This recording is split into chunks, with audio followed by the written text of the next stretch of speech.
So one of the things that I like most about the decorating that you've taught me is that you can make these things in advance. I'm really not that great with buttercream and piping flowers. I can do it if I need to, but I'm not a fan of it. I do love playing with the chocolate though. And what Leaf has taught me is how to make decorations out of melted chocolate. And what I've done is taken the almond bark that we use that is much lower in protein, and you can get it at Walmart, and I melt that. I've been in touch with Wilton to try to find out how much protein exactly is in their candy melts. I haven't gotten an answer. If any of you out there have, that would be wonderful.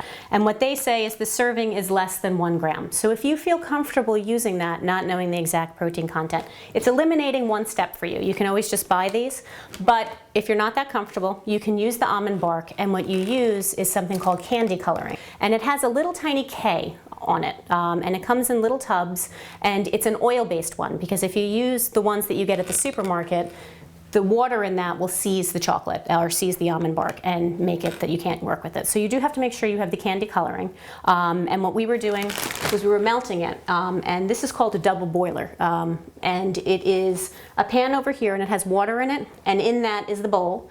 And there we put the chunks of almond bark. And it's on a very, very low flame, and it melted. And when it melted, we added the colors, and we made all the different ones. Again, if you feel comfortable using the Wilton one, saves you a couple of steps, and you're only using it for accents, so you could probably make it doable if you can fit it into your child's tolerance. Okay, I'm going to get rid of these, and you can show them what to do. Okay, so like Brenda said, we have all our colors melted, and today we're going to be making little ornaments to go on our cake. And this is what I call the relief chocolate method. And basically, we're going to be piping the forms with the chocolate, just solid, and then we're going to turn them over after they've hardened, and we're going to do some decorative over piping. So now what we have here is just parchment paper? We have parchment paper that I drew templates on, and I put a piece of cellophane over top of it. Okay. You can also use parchment paper over top, that's fine. Okay. The nice thing about cellophane is you can see your template better, and sometimes it'll give it a nice little sheen to the chocolate when it's finished, whereas the parchment will give a matte finish. Okay, and the cellophane you can just get at any craft store again? Yeah, little rolls of it at craft stores are fine. And also what we've done is we've filled cellophane pastry cones. Okay. So I've cut cellophane into triangles. You can also do rectangles. And then I'll show you how to make one out of parchment paper, because you can also use parchment paper to do the same thing. Okay. Basically, you have a right triangle. Okay. And we're going to form the point right in the middle of that longest line, the hypotenuse there. Okay, and we're going to take little math lesson. Oh yeah, geometry as we go. Okay. And we're going to take this angle on the right. Okay. And we're going to flip it over, and you can line it up actually with this right angle at the bottom. Okay. And we're going to take this one and wrap it around the back. Okay. And it's going to meet up, if you can see, in the back there at that angle. And you know, you're going to tighten it till you have a point. Okay. And you can also, if you wanted to make it a little tighter, you can move them a little bit further apart, and you're still going to have that nice sharp point. And then just to secure it, I take a nice piece of tape here, pretty long, so you can wrap around it, because parchment paper can sometimes not be as very sticky. Okay. So it won't stick to the tape as well. And then you can fill up with your melted chocolate. You can use buttercream. Okay. It's a great technique for decorating. So if you don't want to buy pastry cones, pastry bags, excuse me. So we're going to go ahead, and I thought we'd just do white. We have a blue background for the cake, so we'll keep it icy colors. We'll do some white here, and this will be the dark chocolate. Okay. And after we turn it over, we can add some colored accents. Okay, fun. So basically, this is going to flow out a little bit faster because it's more liquidy than buttercream, so you don't have to squeeze quite as hard. And I'm just going to go up, right up to my template edge, and just fill it in. And you want it to be pretty thick. You don't want it to be too thin, because then when it dries and you try to lift it up, it's much more fragile. Okay. So I would say, you know, between 1/8 of an inch and 1/4 inch is good. Okay. Okay. So you want to give it a try? Grab one. And you know, feel free to do colors too if you want. We have some fun colors there. Okay.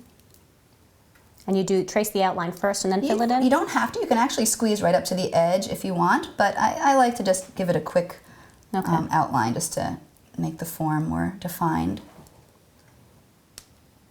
Something tells me by the time I'm done with this one, you're going to have all of them done.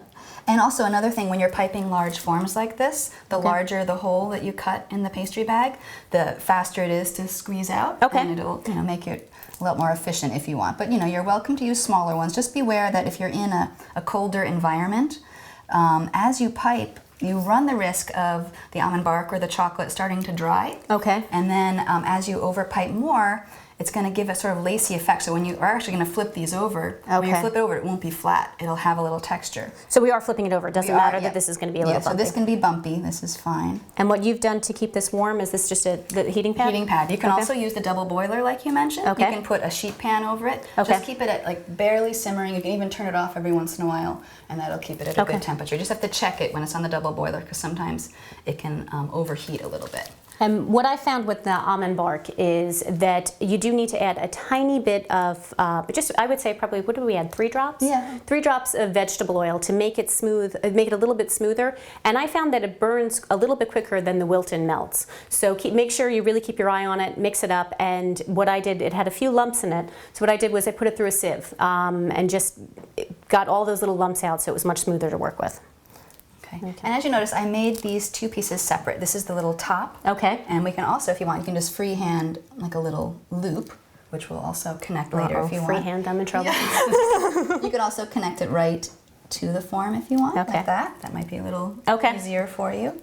Either way, you can try both. We'll do both. What I love about this method in particular is, and I'm going to keep stopping so mine aren't going to come out that nice, is you can use really, for the templates, what I loved was whatever Molly was into, we got a coloring book that had those characters. So we've done Dora cakes, we've done Blue's Clues cakes, and we just take that picture and we use that. We've even done Star Wars for Jack, which is really just fun. And if you can trace, you can make these. Yes. You actually don't need any art. Yeah, which is why I like this method.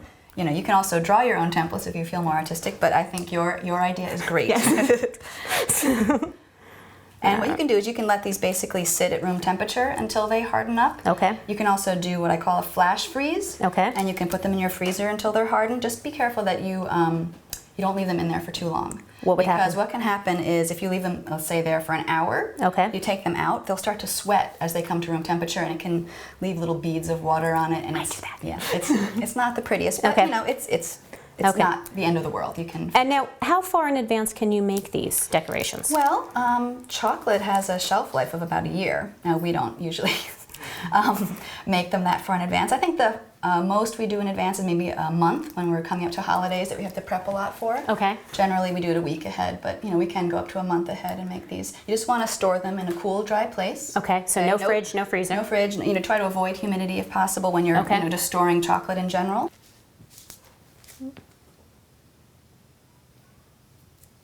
Whenever we're doing a cake, it is a really fun family activity.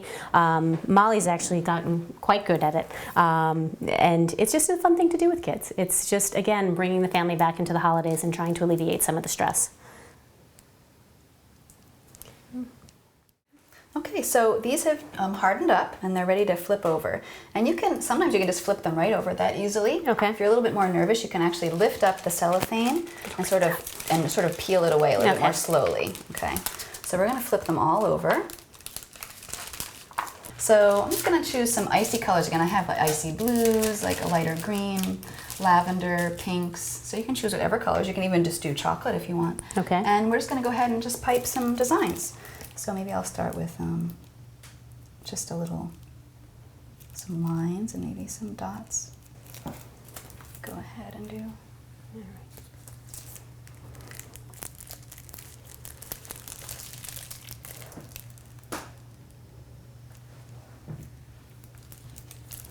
This is fun. I could see how the kids would like it. Yes, it is.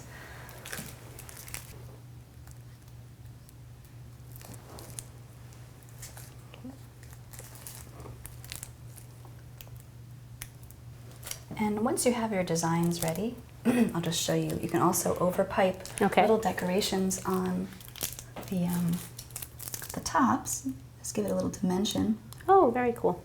Okay. And it's giving the angle. Okay. The curvature, I should say.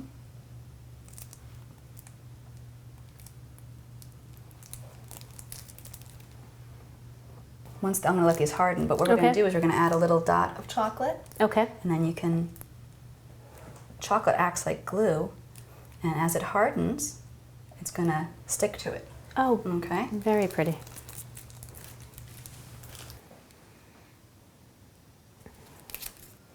Well, they look great. They do. So Brenda just showed you how easy it is. If I can do it, believe me, you can do it.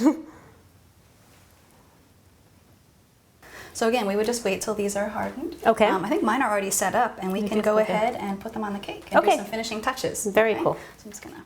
So now for the final touches. Okay. We're gonna pipe some decorative accents. I'm gonna do a little branch of like a pine. Okay. But I'm gonna use whites Okay. and chocolates. And basically, you're gonna fill a pastry bag again. This time you can use the kind we used before, which was the polyurethane. Okay. Those you can reuse, or you can use disposable ones. And these are just plastic ones. And basically, we're gonna insert a coupler in, and they come like this, triangles. But you have to cut the tip off to fit the coupler inside. And here we're going to put the coupler right in. And what's the purpose of a coupler? Why do you? The coupler basically enables you to change tips really easily, which we're going to do. Okay. Without having to take the tip all the way out and clean the bag fully. Okay. So again, we're going to turn this over. And this basically, you turn it over, and you can see it really well with this kind of clear bag. I form a little C with my hand, and I wrap my hand around the inside. Okay. And that just basically gives you a nice firm hold. And then I'm going to scoop it in, the buttercream in, sort of like filling in the bottom of an ice cream cone. And I don't like to fill it too much, maybe like halfway. Okay. If you fill it too much, you run the risk of all the frosting coming out the back of the bag, which is a real mess. And you want to create pressure, so I squeeze, and I also twist the bag. That creates pressure two ways. Then we have tips, okay? The first one, I'm going to do a bottom border. This is called the number 104 tip. I call it a petal tip because I do a lot of flowers with it. But we're also going to do a ruffled border on the bottom. Okay. And it's very pretty. But this one's kind of fun for beginners because I call it the crazy border. I like it's a ruffle border that anyone can do, okay? So I'm going to put this on the top, right over the coupler. And then we take what we call a ring. And the ring basically holds the tip onto the coupler. And you just screw it into place. Okay. And basically, I'm just going to pipe around the bottom perimeter of the cake. And when I do a ruffled border, there's a wide end and a narrow end to the tip. Yep. Okay. The wide end is going to stay at the top. Okay. And the narrow end is going to be at the bottom. And I'm going to hold the bag at about a 45-degree angle. And I'm going to start to squeeze, but kind of randomly move my hand up and down. And that gives it that sort of crazy up and down look. If you wanted to do something more regular and even, you would not move irregularly. You would keep the pressure even. Okay. And just go back and forth, and you'd get a nice rhythm. Okay. Okay, so I'm just going to keep going around. I like the crazy. Yeah, the crazy's fun. That's quick. It is. And now, I'm just going to take a little bit of chocolate to pipe a branch. Okay. This is the same chocolate we used to make the decorations. And I'm just going to squeeze like an arc. Maybe have some little branches coming off. And make it a little thicker on one end.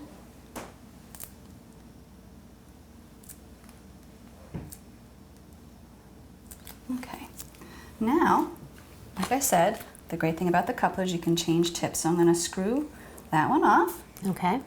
And I'm going to put this really fun one on. This is called the number 133. Okay. Basically has lots of little holes. Okay. So you can make grass, fur. Elmo's hair, 1 year. All sorts of stuff. And basically I'm just going to squeeze and pull out. Squeeze and pull out. And it kind of is reminiscent of pine needles on a pine tree. So this is like those white Christmas trees that people have that are a little tacky but fun. They can be done pretty. I like it. Okay. Then we're going to take our chocolate decorations and we're going to hang them from our branch. Okay. So there we have our ornament cake. It is absolutely beautiful. Thank you. Really just, it's so special in the holidays just to have a cake that is so nice that everyone enjoys. That you made yourself? Well, ideally I'd like to be able to buy it, but hey. Remember everybody, you don't need to love to cook, but sometimes you do need to cook for love. Happy holidays.